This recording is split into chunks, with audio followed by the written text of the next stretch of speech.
Doctor Mary George madam, മുഖ്യമന്ത്രി VD. Satheesan ഈ ബജറ്റിന് മുൻപ് പറഞ്ഞൊരു പ്രഖ്യാപനമുണ്ട് സർക്കാർ ജീവനക്കാർക്കായി.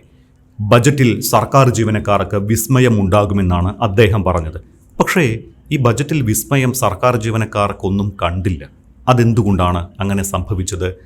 വലിയ ഒരു ഭാരമെടുത്ത് വെക്കേണ്ട എന്ന് കരുതിയാണോ, അതോ സർക്കാർ ജീവനക്കാരെ മനഃപൂർവ്വം പറ്റിച്ചോ VDS? അതായത് സർക്കാർ ജീവനക്കാർക്ക് കൊടുക്കാനുള്ള DA/DR കുടിശ്ശിക അത് തീർച്ചയായിട്ടും കൊടുക്കുമെന്ന് ബജറ്റിൽ പറഞ്ഞിട്ടുണ്ട്. എത്രയും നേരത്തെ തന്നെ അത് കൊടുക്കുമെന്ന്. പക്ഷേ കൊടുക്കാൻ ഇപ്പോൾ അദ്ദേഹത്തിൻ്റെ കയ്യിൽ പണമില്ല, ബജറ്റിൽ പണമില്ല. അപ്പോൾ റവന്യൂ മൊബിലൈസേഷൻ വഴി പണം വന്നതിന് ശേഷം മാത്രമേ അദ്ദേഹത്തിന് കൊടുക്കാൻ പറ്റൂ. അതുകൊണ്ടാകാം അതേപ്പറ്റി കൃത്യമായിട്ട് ഇത്ര എമൗണ്ട് ഇന്ന സമയത്ത് ഇത്രാം തീയതിക്കകം കൊടുക്കുമെന്നൊരു ഇത് വയ്ക്കാതിരുന്നത് അതുകൊണ്ടാകാം. പിന്നെ അടുത്ത വിസ്മയം എന്ന് പറയുന്നത്, ഇപ്പോൾ കഴിഞ്ഞ ബജറ്റ് ഗവൺമെൻറ് ഫിനാൻസ് കമ്മീഷനെയൊക്കെ നിയമിച്ചിരുന്നല്ലോ. പക്ഷേ എൻ്റെ വിചാരം ആ വിസ്മയം എന്ന് പറയുന്നത് ശമ്പള പരിഷ്കരണം 5 വർഷത്തിലൊരിക്കൽ എന്നത് 10 വർഷത്തിലൊരിക്കലാക്കി അദ്ദേഹം മാറ്റുമെന്നാണ്. അങ്ങനെ മാറ്റുമെന്ന് പറയുന്നതിന് ജമേഷേ വളരെ യുക്തിസഹമായ കാരണങ്ങളുണ്ട്.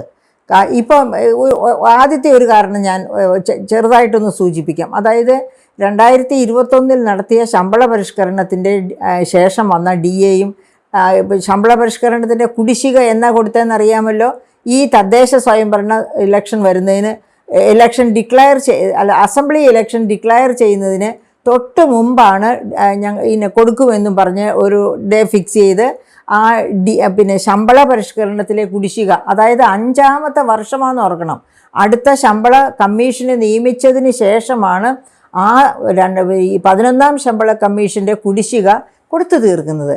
5 വർഷം മുൻപ് കിട്ടേണ്ടിയിരുന്ന 5 വർഷം മുൻപ് ജീവനക്കാരുടെ കയ്യിൽ കിട്ടേണ്ടിയിരുന്ന പണം ഇതുവരെ കിട്ടിയില്ല. ഇപ്പോഴെന്ന് വെച്ചാൽ 5 വർഷം കഴിഞ്ഞ് അടുത്ത 12ാം ശമ്പള കമ്മീഷനെ അപ്പോയിൻ്റ് ചെയ്തതിന് ശേഷം, അല്ലെങ്കിൽ ആ ഡിസിഷൻ എടുത്തതിന് ശേഷമാണ് കിട്ടുന്നത് എന്ന് പറയുന്നതും 10 വർഷത്തിലൊരിക്കൽ ശമ്പള പരിഷ്കരണം നടത്തുന്നതും തമ്മിൽ എന്ത് വ്യത്യാസം? ഒരു വ്യത്യാസവും ഞാൻ കാണുന്നില്ല. കാരണം എനിക്ക് 5 വർഷം മുമ്പേ ഫിക്സ് ചെയ്ത ഒരു എമൗണ്ട്, പക്ഷേ ആ എമൗണ്ട് എൻ്റെ കൈ കിട്ടുന്നത് 12ാം ധനകാര്യ കമ്മീഷൻ്റെ സമയത്താണ്. ഈ ദുർഗതി എന്തുകൊണ്ടാണ് ഈ തൊഴിലാളികൾ, സർക്കാർ ജീവനക്കാർ മനസ്സിലാക്കാത്തത്? ഞാനും ഒരു സർക്കാർ ജീവനക്കാരിയായിരുന്നു, എനിക്കത് മനസ്സിലാകുന്നു. എന്താ എൻ്റെ സഹോദരന്മാർക്കത് മനസ്സിലാകാത്തത്? അത് മനസ്സിലാക്കാത്തത് കൊണ്ടല്ല, ഇത് എപ്പോഴെങ്കിലും ശരിയാകും. പക്ഷേ എനിക്ക് അറിയാവുന്ന സാമ്പത്തിക ശാസ്ത്രം, കേരളത്തിലെ അനുഭവം വെച്ച് ഞാൻ പറയുകയാണ്, ശമ്പള പരിഷ്കരണം 10 വർഷത്തിലൊരിക്കലാക്കിയില്ലെങ്കിൽ ഇപ്പോൾ അനുഭവിക്കുന്ന തരത്തിലുള്ള ധനപ്രതിസന്ധിയിൽ നിന്ന് ഈ കേരളം ഒരിക്കലും രക്ഷപ്പെടുകയില്ല. ഇപ്പോൾ ശമ്പള പരിഷ്കരണത്തിൻ്റെ അതിനുശേഷം വന്ന കുടിശ്ശിക ഇനിയും കൊടുത്തിട്ടില്ല. അതായത് കുടിശ്ശിക മീൻസ് കേന്ദ്ര ഗവൺമെൻറ് എപ്പോഴൊക്കെ ഡിയർനെസ് അലവൻസ് പ്രഖ്യാപിക്കുന്നുവോ അതുപോലെ സംസ്ഥാന സർക്കാരിനും കൊടുക്കണം. സംസ്ഥാന സർക്കാരും ജീവനക്കാർക്ക് കൊടുക്കണം. അങ്ങനെ അതുപോലെ പെൻഷൻകാർക്കും അങ്ങനെ കൊടുക്കേണ്ട DA/DR എന്ന് പറയുന്നതാണ് പെൻഷൻകാർക്ക് കൊടുക്കുന്ന കുടിശ്ശിക. ഈ രണ്ടും ഇതുവരെ കൊടുത്തു തീർത്തിട്ടില്ല. അതാണ് ഇപ്പോൾ കൊടുക്കുമെന്ന് ബജറ്റിൽ പറഞ്ഞിരിക്കുന്നത്. അപ്പോൾ ഈ DA/DR ഇതൊക്കെ അപ്പോഴപ്പോൾ കൈ കിട്ടാനല്ല, 5-6 വർഷം കഴിഞ്ഞ് കൈ കിട്ടാനാണെങ്കിൽ അതൊക്കെ ഡിക്ലെയർ ചെയ്തിട്ട് കൊടുക്കുമെന്ന് പ്രഖ്യാപിച്ചിട്ട് ആരെ ആശ്വസിപ്പിക്കാനാണ്? അതെന്താണ് ഈ ജീവനക്കാർ മനസ്സിലാക്കാത്തത്? അപ്പോൾ ഇതിൻ്റെ ഒരു ലോജിക് ഉണ്ട് ജമേഷ്. ഇപ്പോൾ ശമ്പള പരിഷ്കരണം ഇപ്പോൾ നടത്താതെ അടുത്ത 5 വർഷം കൂടെ കഴിഞ്ഞ് ശമ്പള പരിഷ്കരണം നടത്തിയാൽ മതി എന്ന് പറയുന്നു എന്ന് വച്ചോളൂ. അങ്ങനെയാണെങ്കിൽ ഇപ്പോൾ ഈ DAയുടെയും DRൻ്റെയും ഒക്കെ കുടിശ്ശികയൊക്കെ തീർത്ത് ഏകദേശം ഒരു 2027 കൂടി ഈ പറയപ്പെട്ട തരത്തിലുള്ള കുടിശ്ശികകളൊക്കെ തീരും.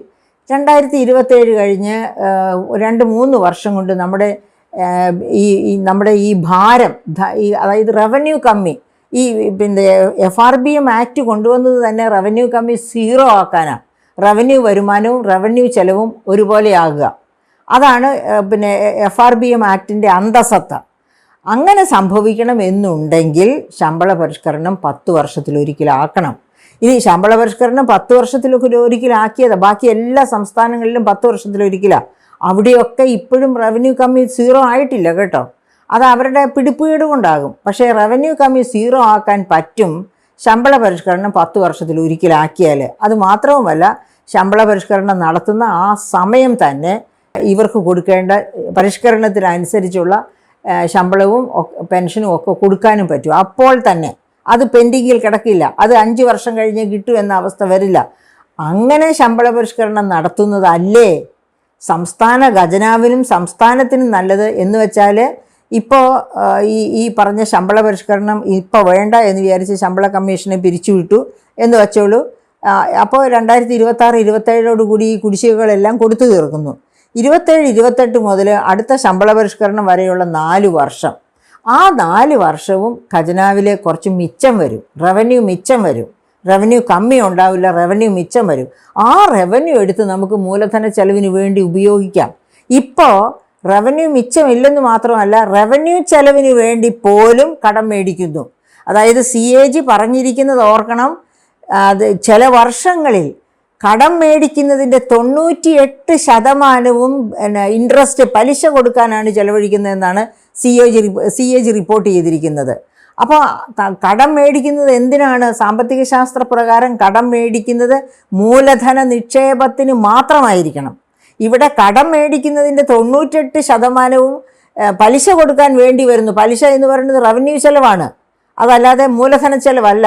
അപ്പം അങ്ങനെ റവന്യൂ ചെലവിന് വേണ്ടി കടം കൊള്ളുന്ന സംസ്ഥാനം എന്ന് പറഞ്ഞാൽ നിലയില്ലാ കയത്തിലാണ് എന്നാണ് നമ്മൾ മനസ്സിലാക്കേണ്ടത്.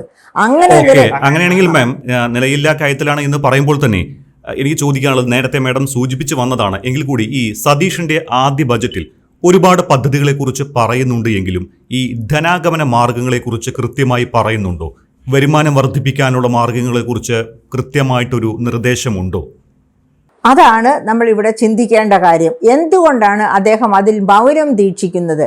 മൗനം ദീക്ഷിക്കുമ്പോൾ മൗനത്തിൽ തന്നെ വലിയ ആലോചനകളും ചിന്തകളും ഉണ്ട് എന്ന് നമ്മൾ സാധാരണ പറയാറില്ലേ. അതായത് ചില വ്യക്തികളെ, എല്ലാവരും അല്ല, മണ്ടന്മാർ മൗനത്തിലൊന്നും സൂക്ഷിച്ചു വയ്ക്കില്ല. പക്ഷേ ബുദ്ധികൂർമ്മതയുള്ളവർ മൗനം ദീക്ഷിക്കുമ്പോഴും അതിനകത്തും കഴമ്പുണ്ടാകും. അപ്പോൾ ഇവിടെ ഞാൻ സ്വർണത്തിൻ്റെ നികുതി പൂർണ്ണമായിട്ടും പിരിച്ചെടുത്തിരിക്കും എന്ന് അദ്ദേഹം പറഞ്ഞിട്ടില്ല. അദ്ദേഹത്തിന് അറിയാം എത്ര ഭീകരമായ രീതിയിലാണ് ഇവിടെ അതായത് നികുതി വെട്ടിക്കൽ നടക്കുന്നത് എന്ന്. നികുതി വെട്ടിക്കൽ നടക്കുന്നത് എന്നതിൻ്റെ ഒരു ചെറിയ എക്സാമ്പിൾ നമ്മൾ ഒരിക്കൽ വീഡിയോ ചെയ്തിട്ടുണ്ട് ജമേഷ്, ഓർമ്മയുണ്ടോ? നാരങ്ങാനം പഞ്ചായത്തിലേക്ക് ഒരു തഹസിൽദാർ ട്രാൻസ്ഫറായി ചെല്ലുന്നു. നാരങ്ങാനം പഞ്ചായത്ത് ഇടുക്കി ജില്ലയിലാണെന്നാണ് എൻ്റെ അറിവ്. അപ്പോൾ അങ്ങനെ ചെല്ലുമ്പോൾ അദ്ദേഹം ഈ വർഷാവസാനമാകുമ്പോഴത്തേക്കും നികുതി കുടിശ്ശികയാക്കിയിരിക്കുന്നവരൊക്കെ ആരൊക്കെയാണെന്നൊക്കെ അദ്ദേഹം നോക്കി പഠിച്ചു കഴിഞ്ഞാൽ അവരെയൊക്കെ നമ്മൾ നേരത്തെ തന്നെ അവർക്ക് വേണ്ട സൂചന കൊടുക്കണം. ഇങ്ങനെ നിങ്ങൾക്ക് നികുതി കുടിശ്ശികയുണ്ട്, അത് അടച്ചു തീർക്കണം ഇന്ന ദിവസത്തിനകം എന്നൊക്കെ പറഞ്ഞ് അങ്ങനെ അദ്ദേഹം എല്ലാവരെയും ഫോണിൽ വിളിച്ച് നികുതി കുടിശ്ശിക അടച്ചു തീർക്കേണ്ട കാര്യം പറഞ്ഞപ്പോഴാണ് ഒരാൾ അടച്ചു തീർത്തില്ലെങ്കിൽ താൻ എന്ത് ചെയ്യുമടോ എന്ന് ചോദിക്കുന്നു. പത്രവാർത്തയായിരുന്നു, വളരെ പ്രധാനപ്പെട്ട വാർത്തയായിരുന്നു. ആ തഹസിൽദാരുടെ പേരും ഓർക്കുന്നുണ്ട്, എനിക്ക് തോന്നുന്നു ജോസഫ് എന്നോ അങ്ങനെ എന്തോ ആണ് ആ തഹസിൽദാരുടെ പേര്. നമ്മൾ വീഡിയോ ചെയ്തിട്ടുണ്ടത്. അപ്പോൾ അദ്ദേഹത്തോട് പറയുകയാണ്, നിന്നെ ഞാൻ ഇല്ലായ്മ വരുത്തുമെന്ന്, അതായത് നിൻ്റെ പണി ഞാൻ കഴിക്കും എന്ന് പറഞ്ഞ് അദ്ദേഹത്തെ ഭീഷണിപ്പെടുത്തിയിട്ട് അദ്ദേഹം അവിടുന്ന് ട്രാൻസ്ഫർ ട്രാൻസ്ഫർ റിക്വസ്റ്റ് ചെയ്തു. പക്ഷേ ട്രാൻസ്ഫർ കിട്ടിപ്പോയിരുന്നോ എനിക്കെന്ന് അറിഞ്ഞുകൂടാ. എന്തായാലും അതൊരു സഖാവായിരുന്നു എന്ന് വന്ന് പത്രങ്ങളിൽ വന്ന കാര്യം, ന്യൂസ് ചാനലുകളിലൊക്കെ വന്ന കാര്യം നമുക്കറിയാം. അപ്പോൾ ഇങ്ങനെ പേടിപ്പിച്ചും വിരട്ടിയും ഒക്കെ നികുതി നിഷേധിക്കുന്നവർ ഇപ്പോഴും എപ്പോഴുമുണ്ട്. അത്തരക്കാരെയൊക്കെ എങ്ങനെ നികുതി ചങ്ങലയിൽ കൊണ്ടുവരണമെന്ന് വളരെ ചിന്തിച്ച് തന്നെ തീരുമാനങ്ങൾ എടുക്കാൻ കഴിയണം. അതിന് പോലീസുകാരെയൊക്കെ റാൻമൂളികളാക്കി വെച്ചിരുന്ന കഴിഞ്ഞ ഗവൺമെൻറ്റിന് കഴിയുമായിരുന്നില്ല. അതുകൊണ്ടാണല്ലോ ഒരു സഖാവ്, നമുക്കറിയാം സഖാക്കൾ അന്ന് കാട്ടിക്കൂട്ടിയ പരാക്രമങ്ങളൊക്കെ. അപ്പോൾ അതുകൊണ്ട് അങ്ങനെ ഒരവസ്ഥ സൃഷ്ടിക്കില്ല എൻ്റെ പൂർണ്ണ വിശ്വാസം. ഞാൻ മനസ്സിലാക്കിയിട്ടുള്ള VD സതീശൻ സാറാണെങ്കിൽ തീർച്ചയായിട്ടും വളരെ ശ്രമകരമായ ദൗത്യമാണെങ്കിൽ പോലും ഈ നികുതി പിരിവിലെ കാപട്യം കുറേയെങ്കിലും അദ്ദേഹം പൊളിച്ചടുക്കുമെന്നാണ് എനിക്ക് തോന്നുന്നത്. കാരണം അങ്ങനെ പൊളിച്ചടുക്കിയാൽ മാത്രമേ കേരളത്തിന് മുൻപോട്ട് പോകാൻ പറ്റൂ. ഇപ്പം ജമേഷ് നമ്മൾ തന്നെ ഇതിനു മുമ്പ് എനിക്ക് തോന്നുന്നു നമ്മൾ അങ്ങനെ വീഡിയോ ചെയ്തോന്ന്. അക്ഷയ തൃതീയ ദിനത്തിൽ തന്നെ കേരളത്തിൽ ഒരൊറ്റ ദിവസം കേരളത്തിൽ വിറ്റഴിച്ച സ്വർണം 1200 കോടിയുടെ സ്വർണമാണ്. അത് എല്ലാ പത്രങ്ങളിലും വന്ന പ്രധാനപ്പെട്ട വാർത്തയാണ്, ഹിന്ദു അടക്കമുള്ള. ആ ഈ 1200 കോടിയുടെ സ്വർണം വിറ്റഴിച്ച കേരളത്തിൽ അന്ന് 3% സ്വർണത്തിൻ്റെ പിന്നെ GST. സ്വർണത്തിൻ്റെ GST 3% പറയുമ്പോൾ നമ്മൾ ഒരു കാര്യം കൂടി ഓർക്കണം.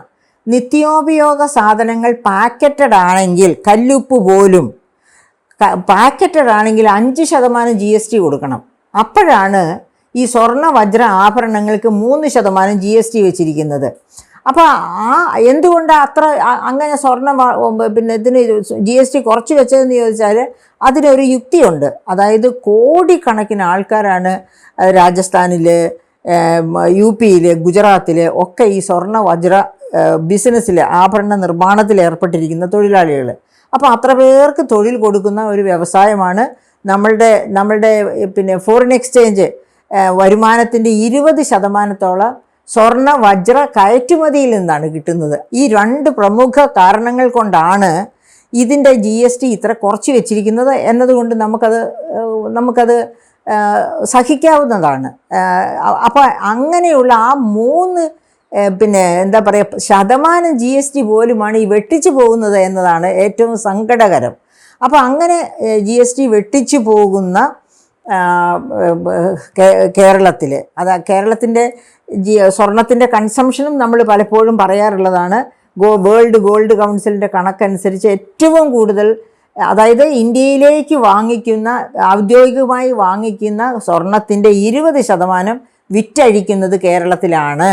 അതുപോലെ ഇന്ത്യയിലേക്ക് 800 ടൺ മുതൽ 1000 ടൺ വരെ സ്വർണമാണ് ഒരു വർഷം ഔദ്യോഗികമായി വാങ്ങുന്നത്. അതായത് കള്ളക്കടത്തല്ലാതെ നേരായ മാർഗത്തിൽ വരുന്നത്. അതിൻ്റെ 20% കേരളത്തിൽ വിൽക്കുന്നു. അപ്പോൾ തന്നെ കേരളത്തിലെ ടാക്സ് പിരിക്കുകയാണെങ്കിൽ 600ഉം 15,000 ഒന്നും അല്ല. ഇപ്പോഴത്തെ സ്വർണത്തിൻ്റെ വിലയനുസരിച്ച് 3% നികുതി പിരിച്ചാലും ഒരു എത്രയായിരം കോടി, 10-30,000 കോടിയിലധികം തന്നെ, ഒരു 40,000 കോടിക്ക്, 30-നും 40-നും ഇടയ്ക്ക് 1000 കോടികൾ ഇവിടെ കിട്ടണം. അപ്പോൾ ആ നികുതി പിരിച്ചെടുക്കാൻ പറ്റുമോ? മനസ്സുണ്ടെങ്കിൽ പറ്റും എന്നതാണല്ലോ അന്ന്. അതും നമ്മൾ ചെയ്തിട്ടുള്ള ഒരു കാര്യമാണ്. തോറ ദെൽ ഓറെ എന്നും പറഞ്ഞിട്ടൊരു ഇഷ്യൂ ഉണ്ടല്ലോ, ഒരു സ്വർണ്ണവേട്ട. നമ്മുടെ കമേഴ്ഷ്യൽ ഇൻ്റലിജൻസ് അതാണ്. അത് ഞാനിപ്പോൾ റിപ്പീറ്റ് ചെയ്യണ്ടല്ലോ ആ സ്വർണ്ണവേട്ടയുടെ കഥ. 104 കിലോ സ്വർണ്ണം ഒറ്റ സ്വർണ്ണക്കടയിൽ നിന്ന്, രേഖകളില്ലാത്ത 104 കിലോ സ്വർണം പിടിച്ചത് ആ സ്വർണ്ണവേട്ടയിലാണ്. അതൊക്കെ മിസ്റ്റർ സതീശൻ്റെ മനസ്സിൽ തീർച്ചയായിട്ടും കാണും. അപ്പോൾ അദ്ദേഹം സ്വർണം മാത്രമല്ല, അതായത് വലിയ ഈ സ്വർണത്തിൻ്റെ കാര്യം പറഞ്ഞാൽ ഒരു കസ്റ്റംസ് ഓഫീസർ തന്നെ പറഞ്ഞത്, പകല് നിങ്ങൾ പോയി സ്വർണം പിടിക്കാനായിട്ട്, സ്വർണത്തിൻ്റെ നികുതി പിടിക്കാനെന്നും പറഞ്ഞ് എന്നോട് ഒരു കസ്റ്റംസ് ഓഫീസർ ഒരിക്കൽ ഞാൻ അദ്ദേഹവുമായിട്ട് ഇത് ഡിസ്കസ് ചെയ്തപ്പോൾ പറഞ്ഞതാണ്. വലിയ ബുദ്ധിമുട്ടാണ് സ്വർണ്ണക്കടക്കാരുടെ അടുത്ത് നിന്ന് ഈ GST പിടിച്ച് വാങ്ങുക എന്ന് പറയുന്നത്. കാരണം ഇപ്പോൾ 1 ഗ്രാം സ്വർണമോ 1 പവൻ സ്വർണമോ 5 പവൻ സ്വർണമൊക്കെ മേടിക്കാൻ ചെല്ലുന്നവരുടെ അടുത്ത് നിന്ന് അവർ കൃത്യമായിട്ട് നികുതി മേടിക്കും. നികുതി മേടിച്ചു കഴിഞ്ഞിട്ട് ആ നികുതി GST പോർട്ടലിൽ അപ്ലോഡ് ചെയ്യും. പക്ഷേ നിങ്ങൾ മേടിക്കാൻ ചെല്ലുന്നത് ഒരു 100 പവനാണെന്നിരിക്കട്ടെ, അല്ലെങ്കിൽ 1 കിലോ 125 പവനാണെന്നിരിക്കട്ടെ, അപ്പോൾ എന്ത് ചെയ്യുമെന്നറിയാമോ? ഇവർ തമ്മിൽ അങ്ങോട്ടും ഇങ്ങോട്ടും, സ്വർണ്ണക്കടക്കാരനും പർച്ചേസറും തമ്മിലൊരു കണ്ണൈവൻസ് ഉണ്ടാക്കും. എന്നിട്ട് എന്ത് ചെയ്യും? രാത്രി 12 മണിക്കുമൊക്കെ ശേഷം, അതായത് ഒരു തരത്തിലുള്ള റെയ്ഡും ഒന്നും നടക്കാത്ത ഈ പറയപ്പെട്ട അതിനുള്ള പോലീസുകാരും എല്ലാം ഉറക്കത്തിലാകുന്ന, അല്ലെങ്കിൽ അവരുടെ ആരുടെ ശ്രദ്ധ പിടിച്ചു പറ്റില്ലാത്ത സമയത്ത് ഈ സ്വർണം വീട്ടിലേക്ക് അന്നേരം, അതായത് പകൽ സ്വർണം പോലും കൈമാറില്ല, വീട്ടിലേക്ക് കൊണ്ടുപോവില്ല. അപ്പോൾ അതെന്ന് വെച്ചാൽ ഞങ്ങൾ പബ്ലിക് എക്സ്പെൻഡിച്ചർ റിവ്യൂ കമ്മിറ്റിയിലായിരുന്നപ്പോൾ ഞങ്ങളൊരു നിർദ്ദേശം വെച്ചു, ഈ സ്വർണ്ണ വ്യാപാരിയുടെ കടയോട് ചേർന്ന് CCTV ക്യാമറകൾ വെക്കാൻ പാടില്ലേ എന്ന് ചോദിച്ചു. അപ്പോഴാണ് പറഞ്ഞത് CCTV ക്യാമറ കൊണ്ട് യാതൊരു പ്രയോജനമില്ല. വന്ന് ഈ വലിയ വ്യാപാരിയായിരിക്കാം, വലിയ കാറിലായിരിക്കാം വന്നിരിക്കുന്നത്, തിരിച്ചു പോകുമ്പോൾ അതിനകത്തൊരു തരി സ്വർണം പോലും കാണില്ല. രാത്രി 12 മണിക്ക് ശേഷമായിരിക്കും ആ സ്വർണം ഈ സ്വർണ്ണക്കടയിൽ നിന്ന് ഇയാളുടെ വീട്ടിലേക്ക് എത്തിക്കുന്നത്. അപ്പോൾ അപ്പോഴോ പേയ്മെൻറ്റ് ഒന്നുമില്ലെങ്കിൽ അടുത്ത സംസ്ഥാനത്ത്, അതും അല്ലെങ്കിൽ വിദേശത്ത്, അവിടെ വെച്ചായിരിക്കും പേയ്മെൻറ്റ് നടത്തുന്നത്. ആ പേയ്മെൻറ്റൊക്കെ ട്രാൻസ്ഫർ ചെയ്യാൻ ഇപ്പോൾ സൗകര്യങ്ങളുണ്ടല്ലോ. അപ്പോൾ പിടിക്കൽ എളുപ്പമല്ലെന്നാണ് എന്നോട് പറഞ്ഞത് ആ കസ്റ്റംസുകാരൻ തന്നെ. അപ്പോൾ എൻ്റെ പൂർണ്ണ വിശ്വാസം ഇതൊക്കെ മനസ്സിലാക്കിക്കൊണ്ട് ഈ വീഡിയോ നമ്മുടെ സതീശൻ സാറിന് കൊടുക്കണം. അദ്ദേഹം ഇങ്ങനെയുള്ള തന്ത്രങ്ങളൊക്കെ ഈ കസ്റ്റംസുകാരൊക്കെ ആയിട്ട് സംസാരിച്ചാൽ ഒരുപാട് ക്ലൂസ് കിട്ടും. പിന്നെ GST പോർട്ടലിൽ തന്നെ ഒരുപാട് സാധ്യതകളുണ്ട് കയറിക്കൂടാ ഈ കള്ളത്തരങ്ങളൊക്കെ കാണിക്കാനായിട്ട്. അതായത് GST പോർട്ടൽ കുഴപ്പമുള്ള പോർട്ടലല്ല, പക്ഷേ അതിനെ പിന്നെ അതിൽ കയറാതെ ചെയ്യാനുള്ള ഒത്തിരി പരിപാടികളുണ്ട്. അതൊക്കെ ചോദിച്ച് മനസ്സിലാക്കാൻ. അപ്പോൾ അങ്ങനെ എൻ്റെ വിചാരം ഈ ബജറ്റിനകത്ത് പറഞ്ഞിട്ടില്ല ധനാഗമ മാർഗങ്ങൾ. പക്ഷേ ധനാഗമ മാർഗങ്ങൾ നോർമലായിട്ട് പോയാൽ ഈ ബജറ്റിൽ പറഞ്ഞിരിക്കുന്ന കാര്യങ്ങളെല്ലാം നിറവേറ്റാൻ ഒക്കില്ല. അപ്പോൾ അദ്ദേഹത്തിൻ്റെ മനസ്സിൽ ഈ റവന്യൂ വരുമാനം, നികുതി കളക്ഷനിലൂടെയും നികുതിയേതര വരുമാനം, ജമേഷെ അത് തന്നെ ഈ ഒരു ചോദ്യത്തിൻ്റെ കൂടെ പറയണമെങ്കിൽ പറയാം. അതായത് നികുതിയേതര വരുമാനം എല്ലാ വിദേശ രാജ്യങ്ങളുടെയും, അതായത് 159 വിദേശ രാജ്യങ്ങളുടെ നികുതിയേതര വരുമാന ശരാശരി IMF പുറത്തുവിട്ട കണക്കനുസരിച്ച് 39, അതായത് ആകെ റവന്യൂ വരുമാനത്തിൻ്റെ 39% വരുമാനം ശരാശരിയായി പറയുന്നത് നികുതിയേതര വരുമാനമാണ്. അതായത് 100 രൂപ ആകെ വരുമാനം റവന്യൂ ഉണ്ടെങ്കിൽ അതിൻ്റെ 39% എന്ന് വെച്ചാൽ 39 രൂപ വരുന്നത് നികുതിയേതര വരുമാനം വഴിയാണ്. പിന്നെയുള്ളതാണ് നികുതി വരുമാനമായിട്ട് കിട്ടുന്നത്. അപ്പോൾ ഈ കേരളത്തിൽ അതേ സമയത്ത് ഞങ്ങൾ പബ്ലിക് എക്സ്പെൻഡിച്ചർ റിവ്യൂ കമ്മിറ്റിയിൽ ഞാൻ മെമ്പറായിരുന്ന സമയത്ത് എനിക്കറിയാം 6% താഴെയായിരുന്നു നികുതിയേതര വരുമാനം. അപ്പോൾ അതിലെന്തുമാത്രം വർധനമുണ്ടാക്കാൻ പറ്റും. എന്നിട്ട് ഞങ്ങൾ ആ കമ്മിറ്റിയിലിരുന്നവർ വളരെ ശക്തമായ നടപടികളെടുത്ത് ഗവൺമെൻറ്റിനെ കൊണ്ട് ആ നടപടികൾ എടുപ്പിച്ച് അത് 13% ആക്കിയതിന് ശേഷമാണ് ഞങ്ങൾ 4 വർഷം കഴിഞ്ഞ് ആ പബ്ലിക് എക്സ്പെൻഡിച്ചർ റിവ്യൂ കമ്മിറ്റിയിൽ നിന്ന് ഇറങ്ങുന്നത്. പക്ഷേ അത് കഴിഞ്ഞ് പിന്നെ അത് താഴേക്ക് പോയി കേട്ടോ. അപ്പോൾ വേണമെങ്കിൽ when there is A will there is a way എന്ന് പറയുന്നത് പോലെയാണ്. അതായത് നികുതിയേതര വരുമാന വർധനവിന് വലിയ ചാൻസാണ് കേരളത്തിലുള്ളത്. അതിൻ്റെ ഏറ്റവും നല്ല ഉദാഹരണമാണ് ക്വാറി മേഖല തന്നെ. അതും നമ്മൾ വീഡിയോ ചെയ്തിട്ടുള്ളതാണ് ജമേഷ്. അതായത് പിന്നെ നമുക്കറിയാം എത്രയോ ക്വാറികൾ, അതായത് നമ്മുടെ ഗാഡ്ഗിൽ കമ്മിറ്റി തന്നെ 1700 ഇല്ലീഗൽ ക്വാറീസ് കേരളത്തിൽ കണ്ടെത്തി. തൃശ്ശൂർ റിസർച്ച് ഇൻസ്റ്റിറ്റ്യൂട്ട്, അത് ഫോറസ്റ്റ് റിസർച്ച് ഇൻസ്റ്റിറ്റ്യൂട്ടുകാർ 5335 ഇല്ലീഗൽ ക്വാറീസാണ് കേരളത്തിൽ കണ്ടെത്തിയത്. അപ്പോൾ ഈ ക്വാറികളെ തടഞ്ഞാൽ തന്നെ കേരളത്തിലെ വെള്ളപ്പൊക്കം മലയിടിച്ചിൽ നിൽക്കും, അതുപോലെ റവന്യൂ വർദ്ധിക്കും. ഇതൊന്നും ചെയ്യാതെ ഇവരൊക്കെ എന്താ ചെയ്യുന്നത്?